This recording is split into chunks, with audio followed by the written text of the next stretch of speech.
أعطر في ثنائك سيدي غير الصلاة مع السلام السرمدي. قلبي وأشعاري وأفكاري حكت أني بغير محمد لن أقتدي. الشوق حركني بغير تردد والشعر أبحر في غرام محمد. الله من الشيطان الرجيم.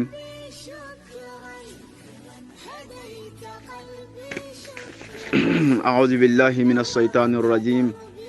بسم الله الرحمن الرحيم،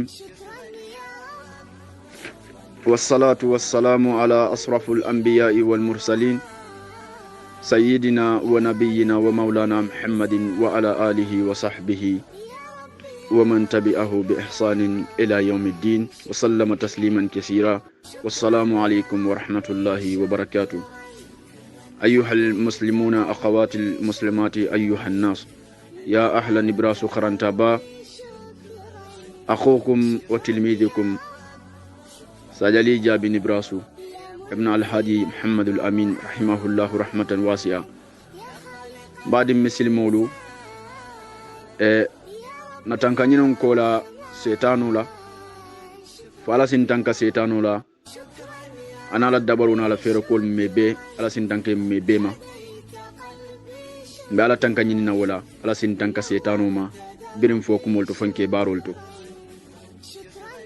وقولا قال سبحانه وتعالى كاتنتو على نيمو لا نيمو الملكيني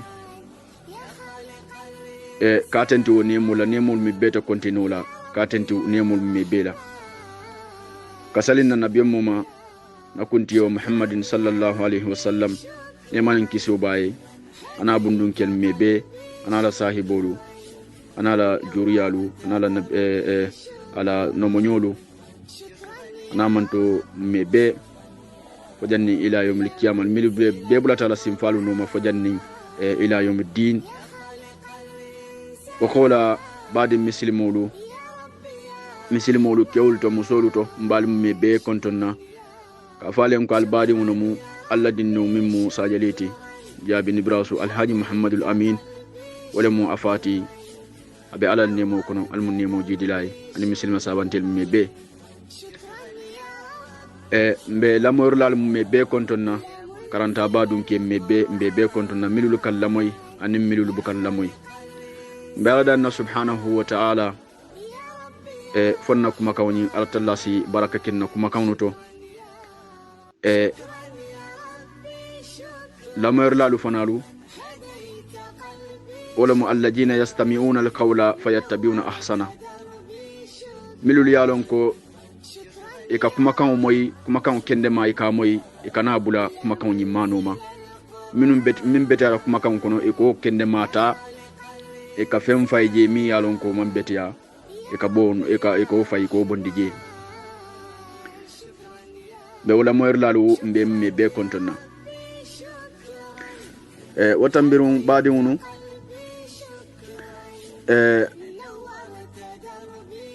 lafta kakacha kisatol labi mi yalonko fondin kelemu ikafayen ko alkhama yusamma alkhamatu ma ummihi anin anani anala kisato nyin lafta kakacha wala mu fondin kede kamun kumande ko alkhama nyin alkama nyin yala ko sada ko molem mi yalonko ulula le babulu mimmu ulula musoti alasa ya wato kul natna kulya kan baki kabirin kul kulya ta ka wato minna atar wato mu anani ne be jisbora kamma badunu nko kabairolu junubu balu abewul kono le wulula soso al kabairu al israq billahi was sihru wal jina wa tariku sala wa uququl walidaini wa khairihim khasirun nka be kono le fulan kafo ka fula kaf alama anin ka korteta mandi anin ka jenoke abewol be kono nyil be mu fenneti milalon koy mu kabairu lati junubu balle mu itimialon koy warta bakile al kabairu abewo kono le fanan kawlula soso ke kawlula fulolu ke kuta abe min al khaba'ir abe wolle kono de fonnin kenyin ka fayin ne ko alkama kitabu tiyol yala ko satale kitabu kono ni tata abi laysi samarqan ala kitabu kono tambihul ghafilina ay kisato nyin sayin kan jele alondi bundato ay bunda mun loko babu hukukul walidaini aw kama kala waranto yeta kitabu fanan kono kafa kitabu min fana ko kitabul kaba'ir lil imam al jahbi rahimahullah rahmatan wasi'a miye siru alamin nubalake imam al jahbi ala kitabu ni kitabul kaba'ir atafana natinan jele kol milalon ko kuba junubu balle moyti awol damman londije nyin kisato nyin imam al jahbi ya afila jele ala kitabu nyin kono kitabul kaba'ir kisato nyin tumando lonna dol yake kuti milalon ko kaman saha kabok Allah kilabul alayhi salatu wassalam par fenn miyalon ko akamul hakilo kunindile kulo miyalon ko akaba kuyata bakele fonnin kenyin imam al-jahbi ko hokhya annahu kana fi zamanin nabi sallallahu alayhi wasallam sabun yusamma al-khama mbadunu kila alayhi salatu wassalam ya abanke janimbe dunna nyin kisato kono ako ala hadiso to ako kullu dhunubin yu'akhiru Allahu minha ma sa'a ila yawm al-qiyamati illa uququl walidayn fa innahu yu'adhilu li sahibihi ako kullu dhunubin junubi yu'akhiru Allahu atallaka junubo nyin dokondile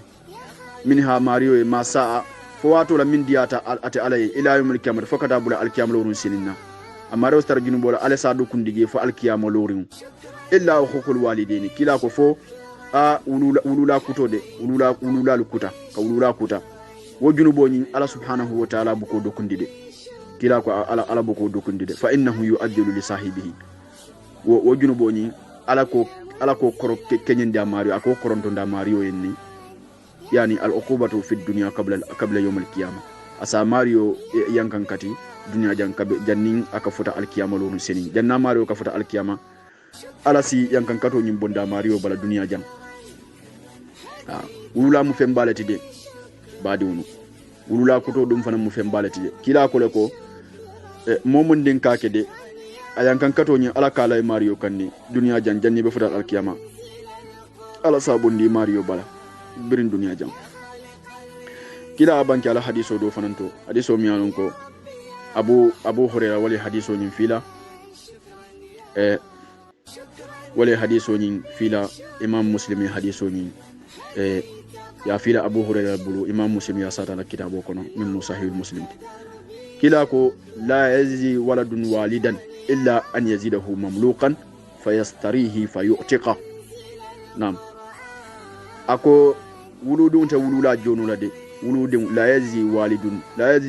walidan la yazi waladun walidan illa an yaziduhu mamlukan fayastarihi fayu'tiqa wuludun ta wulula jonula de fana tara abe joyyale kono abe joyya kono fayastarihi imariyo ya san fayu'tika ya kam furiya bar hano fam e koy mala jilo e ma banjula de kila ko wuludun ta wulula ala wulula la te jonula atila jilo jonula han fa han ya tara joyyale fam kono fam ya kam furiya ya say ya kam furiya ko be mala jilo banjula de muslim ya hadiso nyin fila to wulula am fem balti badi wulula am fem balti nyim fannin kenyin imam az-zahabi ko huqiya annahu kana fi zaman nabi ako yin sata hikayatu lam miyalun ko ya sata ko asorta annabi mu jamanulla samarakandi wo ko ya fila ay Anas bin Malik bulu ko Anas ya sata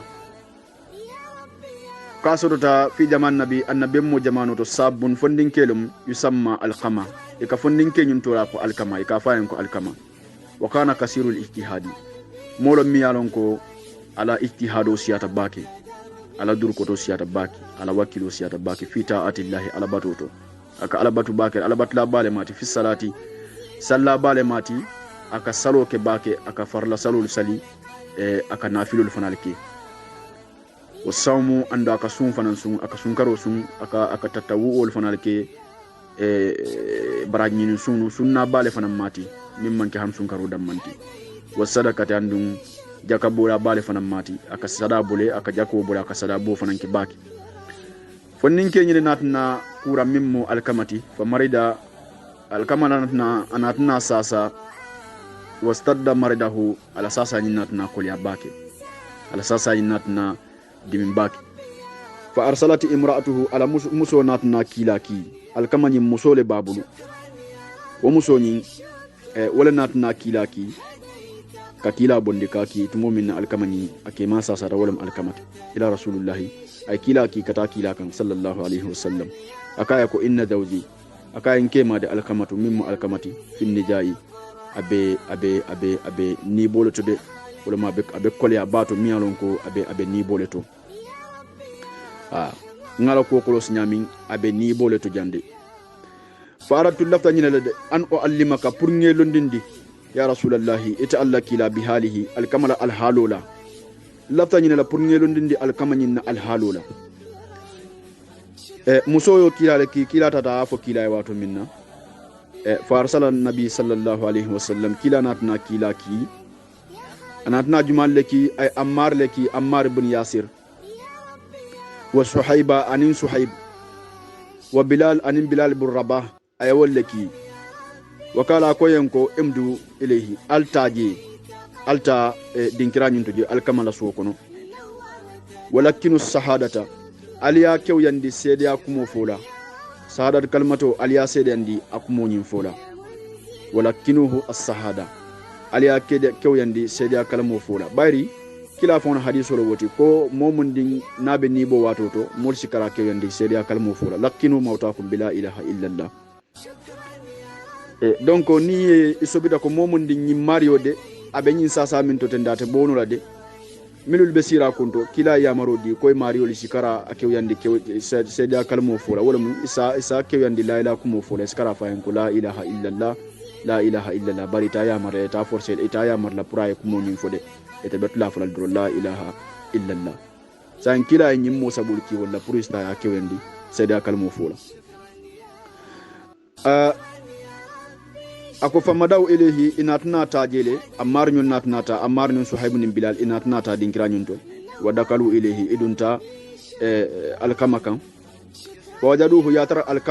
alkamatu nyi fin nijai abe niboleto abe niboto barwotumo ko be kolyara bulbaki abe batarim baki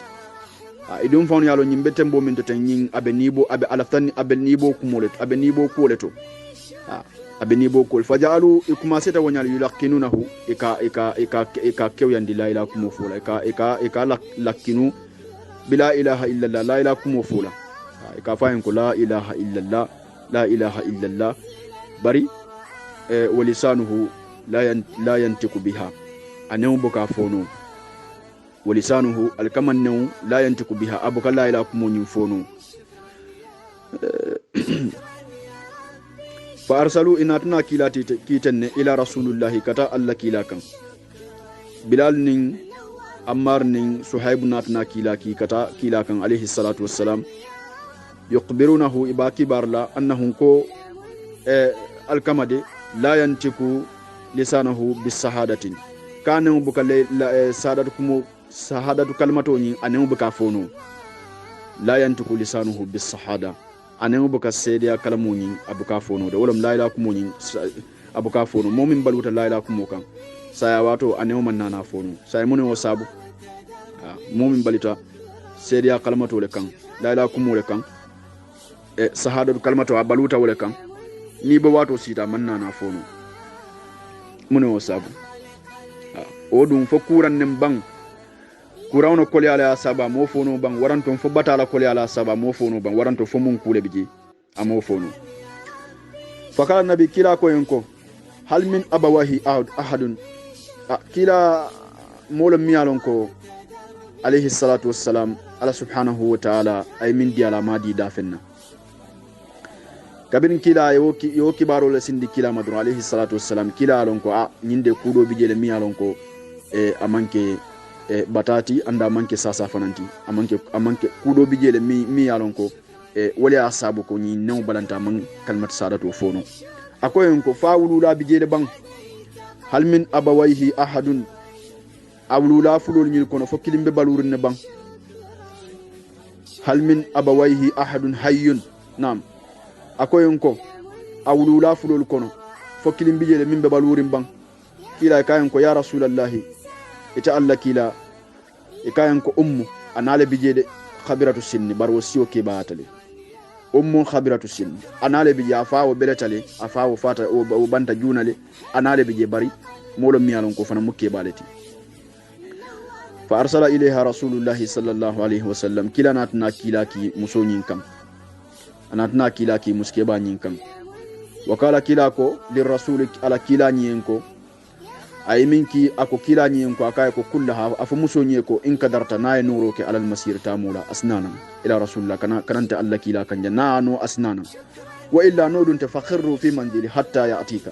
woto nota dum wata si sabata ala din kila nyin toje fongana kanji nin atara ko muske bani baye ko kebalum ni atara ko atinano la tetamu bendino wata sabati ala korda kon je ngana ngatarji kala ko faja ilayha ar-rasul kila la kila nata muskeba nyin kantenne fa akbaraha ya muskeba kibari bi qawli rasulillahi alla kila la kuma kauna sallallahu alaihi wasallam yamanin kisbe kila mu ya fu muskeba ya kayan ko kila ko nga fo yeta sansante ni dun titano la fana wote si jang atefon ina ye tarjam kala muskeba ko ako nafsi li nafsi fida akoye ntanga niyo kumaka kila niyola nanniyo kumaka kila niyola Allahu akbar nille kila la palasolo nille kila bunya nille kila hurma ni muske bana la inke babe akata kila ako hanabe mun mala silole kam faye futa kila fatle ta kila kan dron bar kila tana la wayata tara fatle ta kila tara dron muske babolo fokan ako ana ahaku bi itiyanihi njale hawla mayata kata alla kila kande muskeba ko akatale hawla mayata kata alla kila kan ako fatawaqqati wa kamati ala asa muskeba inatne tintin wala nyama wa kamati ala taala asa ala dokobe muskeba bul muskeba kata ma dokolla biro kila la futata muskema madro muskeba ko hani atale bita kila kan anatna dokoci ka wala nyama ay tintin doko kan fa wuli talota ay doko muta wala nyama ka domandin ta fa futata kilama wa atati rasulullahi muskibana rakila kantin sallallahu alaihi wasallam ne man kisbe kilama fa sallamtu ay kontondiro bula kilama faradda alaihi assalam kila ay kontondiro murunda kan wa qala laha muskiba ko o kala kila ko laha muskiba yenko akaya ko ya umma alqama akaya ta alqama bama ya ummu alqama ita alqama bama aslikuni akay laftale mbe nyinin kala minna ye tonya fo nyijede wa in kadabtani ni duye tonya tano fo nyijede ja'ani alwahyu binalde min allahi kaba ala tallabul subhanahu wa ta'ala man saba man sakhallanki ja'ani alwahyu min allahi ta'ala ne tonya tano fo nyide wahyu binalde kata kaba ala bul subhanahu wa ta'ala kantun kila alayhi salatu wassalam ni be diam la kila e mimmu hakikoti ko le fo hakiko tano niyo fodoro isalon ka belonnal Allahu akbar akayen ko kaifa kana halu waladika kila kayen ko akaye duna al halu nyin abenyadile e duna al halu tartanu nyadile idin juma walam al khamati kaifa kana halu waladu al khama al kamala al halu tartanu nyadile nun ya umma al khama ita al kama bama idin mani mimmu al kamati mimbe sasa ko lemba ko mimbe sasa renteng abe bata ko lemba nyin kono ten anin ni bote anin wulite ala halu be nyaadi le nun kalati muskeba ko ya rasulullahi ta Allah kila khasiru salati khasiru siyami khasiru sadaqa Allahu akbar muskeba ko kila en ko alayhi salatu wassalam akayen ko ha alkamade molom miyanon ko salla balimati alkama ka sallede ngawo kellon ala potole alkama molom miyanon ko farla saru bukadan andun nafilla bale fanam mati khasiru salati ala salu siyata bakeli salu rasiya wata betarro kono ko nafilul fanal be kafula jeli na atadanna farlo dammanna na filla bale fanan mate khasiru siyami andun sun fanan siyata le min manke sunkaro dammanti am sunna balati min manke sunkaro dammanti kasiru sadaka ala sadabo fanan siyata la ka jakko fanan bole anda ka sadal fanan bole baki fam kala ya rasulullahi kala rasulullahi sallallahu alaihi wasallam kila ko muske banyen ko akay fama haluka akay adunni tetema al halo nyin wo benya dile ita na tema alhal wo benya dile barin ko kute ita na tema muske ba ko kalati muske ba ko ya rasulullahi ta'ala kila ana ntade alaihi saqtun naji subole be alkama made alaihi saqtun naji subo ba malde kam fara kam malde mbe kam farin akam malde wo ken so foye wo nso foye ntonu kunnema baydi ko ngato nyale foye woto ni wala mu ndebe mbe kam farin alkama kamale ndimma alkama mbe kam fara kamale kala kila kayen ko walima ya umma alkama mune o sabu mune asabu be kam fara kama alkama ay mune ke foye be kam fara kama kala ti ya rasulullahi kana yusiru aliya zawjati wa yasini akayen ko ita Allah kila nin alkama nin alamu so le tambindin talakan akan soki alamu so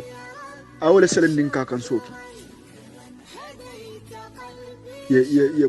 kolya sifa belan kam amemira kana ale munti alamu so ni anyin min yin tay ayin le yamaro batu ablata nyine le yamaro noma ayin nyine la kumul batu katambintela ndanga yamar ko kunni na bukake ninga kuma nin fa bukake abukan topoto adatin na kuto ni muso ni adabe wala kuto muso femben nin fa wala bekela adatin tela kuto ben so kan na dorom muso fo ko wala jisubo bento ndana temu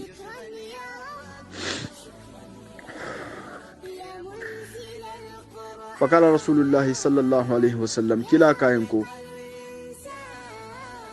ko in sakata ummu alqama intu kunya mun inti sakata ummu alqama ba ma filintaji subota alqama kama hadiba lisanuhu anu balanta hadiba lisanu alqama ne balanta anis sahadati sayda kalmatu fola kabirintu mu'min naji subota kama dron anu ne balanta sayda ala jusubo ni wala anu balandi sayda kalmot sayda kumo ni fola tay sahadat kalmatu ni alqama ba mala jusubo akamma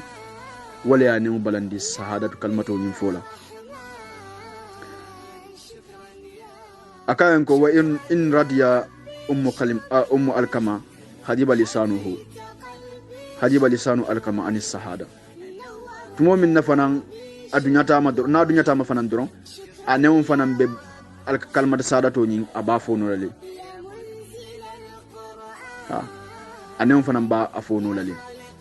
na kam fada kam de aneum be balan nale bar na dunyata ma fanan da aneum ba afo no lale summa kala ko la kila ko ya bilal ako bilal akaye te bilalu ya bilalu intalek ako bilal akaye ko alta bilalu ta wajma ali hataban yelo kafunye nyoma lo jama ba kasira min be siyare ba ke yelo kafunye nyoma min siyata ba qalat muskeba ko nya ako ya rasulullahi ta'ala kila muskeba be siringe muskeba birin kila yin fo bilal akaye ko ta yelo kafunye nyoma min siyata ba muskeba ko bilal yen ko kila yen ko alayhi salatu wassalam akaya ko matasna'u biha akaya ko be mun kala lola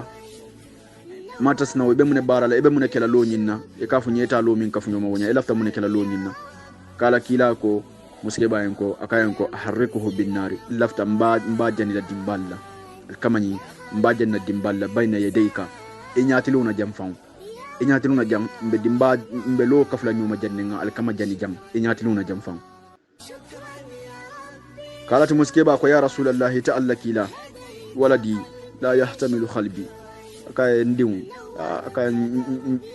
akay ntonola nsi sotanola ngi sotanola pour ko tano ngi sota aduno tanola ngi ajisibe untenna nta ajisibe unkenola nsi kam fa nyawnya bala ajisibe untenna pour yendiw jani mfa nya tilona jang amanke fenfende kombe kam fara kam man fangulu dem ka nta kena njisota nonu la ajisbe untenna aka jisbe untenna anta harikahu bin nari pour yendin jan dimbala bayna dey mfango nyati luna jam aka nta jisbe nta nonu la nta kenu kala kila kayan ko ya umma alkama ita alkama bama adabullahi attalla yankan kato alala yankan kato asaddu wala dimintade wala kolyata wa abuka andu wala fanan katu fanan asaddu wala kolyata diminta bake fanan andu wa abuka wala dum fanan betulade ha kila kayan ko akay fa in surruka an yaghfira Allahu lahu farda anhu kila kayan ko ni atare bela firinyina ko alay yam fay dimu ma wato dunya ma de kayan ni lafta alay yam fay dimu ma alala yam fo be tella yam fo kon bulu ni lafta alay yam fay dimma nyimma alkama wata telbe dunya la masan sayentende ni dunya ta madron ala be yam fala mal silang ala dunyo ni woma wala nyinta na ay kalmat sadato fono wato ala fana yam fata mal parce que ila kam fa kama wala asabu ala fana jusu boda kama man kalmat sadato ni ama fono kila kayen ko fo walladi nafsi biyadi akayen ko nkalta mansola niyo be manso min bulo kon la yantafi alkamata ate alkamana fala abadan la yantafi alkamata atana fala abadan burai bi salatihi ala salita nafala wala bi siyamihi ala sunfananta nafala wala bi sadaqatihi ala sadabo fananta nafala la jakabo nyinta nafala ala nyin sun durmo be sun jamanin beta nafala sal jamanin beta nafala ala jakko nyin sadabo nyin fanan beta nafala madamati alayhi saqitun madama etebe dunarin ebe jusuborin alkama kamma alkama nyin ala nyin barul ni dodo kilinta nafala madama ila nyin jusuboni wala bela rakam kilinta nafala ji Allahu akbar ninyin kada kilala sahibo lati nyinna al haruna na taratendu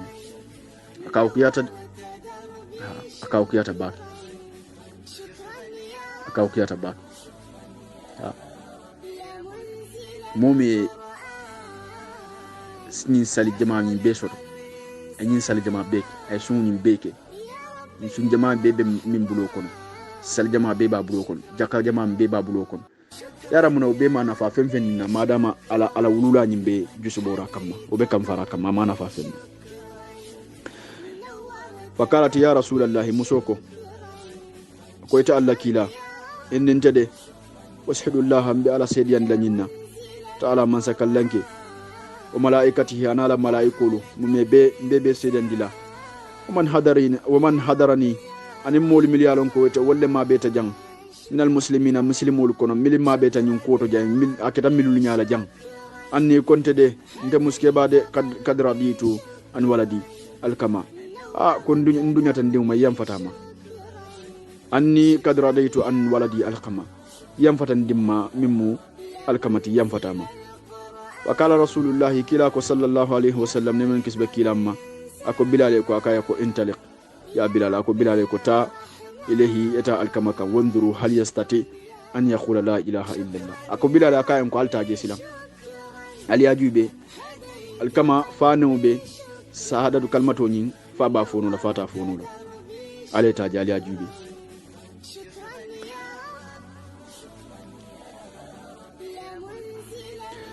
ako bilal alta ale tajube ako ko fala alla ummu alkama ado bato alkama nyin aba alkama ba manyin aba manyin muske ba nyin min fela sirinten takallamta abadiyam kam bima fenla laysa fi qalbiha haya laysa fi qalbiha haya am minni takallamta bima laysa fi qalbiha haya am minni ado bato alkama ba manyin min fela muske ba nyin abadiyam kam fenla miyalon ka mantra sundu mokon haya am minni malolantema abe mallintelema wala sababe nyum kuma kan fokan kafo yam fatan bari amantaro nyama dombi abo foka daleto bara amman futa kono akoy sila alta leta jube faye kalmat sadato ful fama Allahu akbar fantalaka bilal nyun na tatene fa samia alkama inatna alkama moy min dakhilil bayti bunkono yakura kafo la ilaha illallah la ilaha illallah la ilaha illallah ya moy wala nyama alkama be bunko na ka foko la ilaha abe kalmar salatu fokan fadakala bilal dunta kan wala nyama fakala ko ya rasul fadakala bilal dunta fakala bilal ko ya haula ataliw in sakata ummu alkama tumumina alkama bama ju subota kamma hadiba lisanuhu anu balanta anis sahadati sedi akalmu nyim fola wa arradiha tumumina dunyatama fana antalaka lisanuhu anu fana natna foroke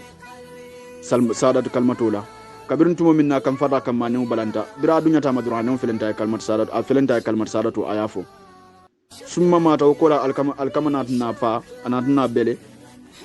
mi yomihi wolum fonto summa mata wakola alkama natna bele mi yomihi wolum fonto beleta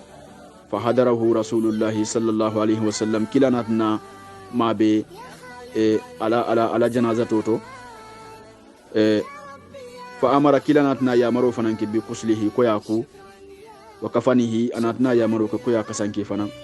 summa salla alaihi wa kula kila fa natna salama wa hadara dafnuhu anatna mabe abade dila fananto summa kama kula kila lo ala safiril khabri kabru karkantawna wala mu kabru karkantawna ko la kila ko ako ya ma asral muhadirin wal ansar atal muhadirin wal milul botanam makka kananan wal ansari wal anatil milyen jiyajang atal madinan kolu muhajirin wal makan kolu wal ansaran madinan kolu aybe kumandi ya ma asral muhadirin wal ansar ako yanko man faddala zawdatuhu على أمه فعليه لعنة الله والملائكة والناس أجمعين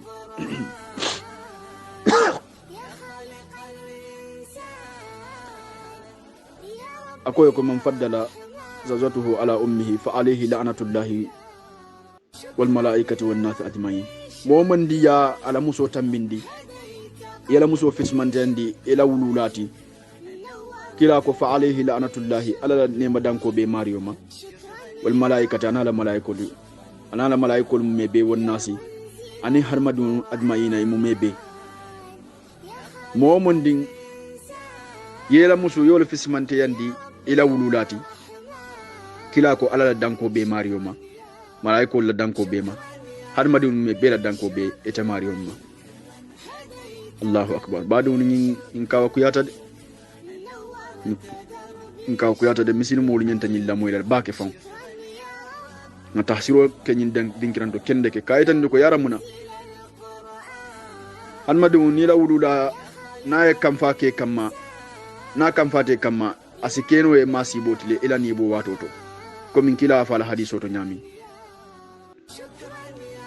nyinjube masibo min kedaten ni wulula man dunyanu astaro kole yakono alkiyama ita siyawoti kila ko ako la yaqbalu Allah minhu sarfan wala adlan alate mariola farlo mutala wala adlan ate mariola nafila fana mutala la yaqbalu Allah minhum sarfan wala adlan alate marila farlo mutala ate marila nafulu fana mutala nafilol fana mutala إلا أن يتوب إلى الله عز وجل فيماريو يتوب يسي ألكم سبحانه وتعالى ويحسن إليها يندروك كتلا ولولالكم ويطلب الرداها يلا دنيو فننتا يوتا يوني فرد الله على الدنيا في ردا والدي أبي إلى ولولا فلو الدنيا لتودي في رداها أبي إلى الدنيا لتودي إلى ولولا فلو الدنيا فرد الله على الدنيا firidaha abela wula fulul la dunyol tude nol dunyate ma ala fanan dunyate mal barni kam faade kam ala fanna kam faale bi jede wa suqatillahu ala la kam fa fi sukutiha abela wula fulul la kam faale tude ni kam faade kam ala fanan be kam faalal male ma ko fa nas'alullah an yuwaffiqana liridahu wa an yajmana saqtahu innahu zawadun karim raufur rahim alma ale jamfandi ila jusubola ale manta bendi ila dunyo nga wosoto badu nyin kida kuti mi aka kuyata baki nyin kisato nyin tasir babije milyalon ko no monyol bebulu ikela musoluta iketa mindi ila wululalla ni muske bala kamfani sunta minna ola moti ala no monyo ay wala ta wota mindi ala wululala amanna la wulula fananta ma bunya ama topoto ama bunya man fen din kay fakato asokila munna amman bunya kilin kala wa khada rabbuka alla ta'budu illa iyyahu wa bil walidayni ihsana imma yablughanna indaka al kibar ahaduhuma aw khilahuma fala taqul lahumā uffin wa la tanharhuma wa qul lahumā qawlan karīmā واخفض لهما جناح الذل من الرحمة وقل رب ارحمهما كما ربياني صغيرا وقل رب ارحمهما كما ربياني صغيرا علي يا مرنينا أكو سيدو إلى ولولا فلوليه إسافوكو على ماريو إسي بلا فنا ولولا فلوليه يني ما يهينيلا كما ربياني صغيرا إكومين yen kulu nyami yen topoto nyami brindindi ben topoto kan fonte fanan sita kuma ala ye yamar wulla ko soki la wulla fo ete mo ke no le feke soki ni jus bodo kam ala fan na jus bole bijedi al male be kisi nyimmo badi nun si kumo danjang al be konton wala mo al badi malamu sa yali jabi ni brasu wassalamu alaikum wa rahmatullahi wa barakatuh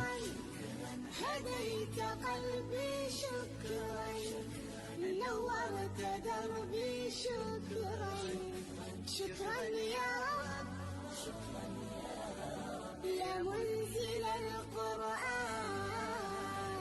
يا خالق الإنسان يا رب يا رحمن شكرا يا ربي شكرا هديت قلبي شكرا نورت دربي شكرا يا رب يا منزل القرآن يا خالق الإنسان يا رب يا رحمن شكرا يا ربي شكرا هديت قلبي شكرا نورت دربي شكرا يا رب يا منزل القرآن يا خالق الإنسان يا رب يا رحمن شكرا يا ربي شكرا هديت قلبي شكرا نورت دربي شكرا يا رب يا منزل القرآن يا خالق الإنسان يا رب يا رحمن شكرا يا ربي شكرا هديت قلبي شكرا نورت دربي شكرا يا رب يا منزل القرآن يا خالق الإنسان يا رب يا رحمن شكرا يا ربي شكرا هديت قلبي شكرا نورت دربي شكرا يا رب يا منزل القرآن يا خالق الإنسان يا رب يا رحمن شكرا يا ربي شكرا هديت قلبي شكرا نورت دربي شكرا يا رب يا منزل القرآن يا خالق الإنسان يا رب يا رحمن شكرا يا ربي شكرا هديت قلبي شكرا نورت دربي شكرا يا رب يا منزل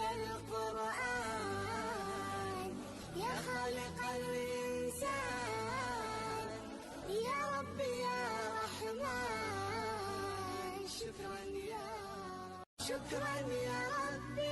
شكرا هديت قلبي شكرا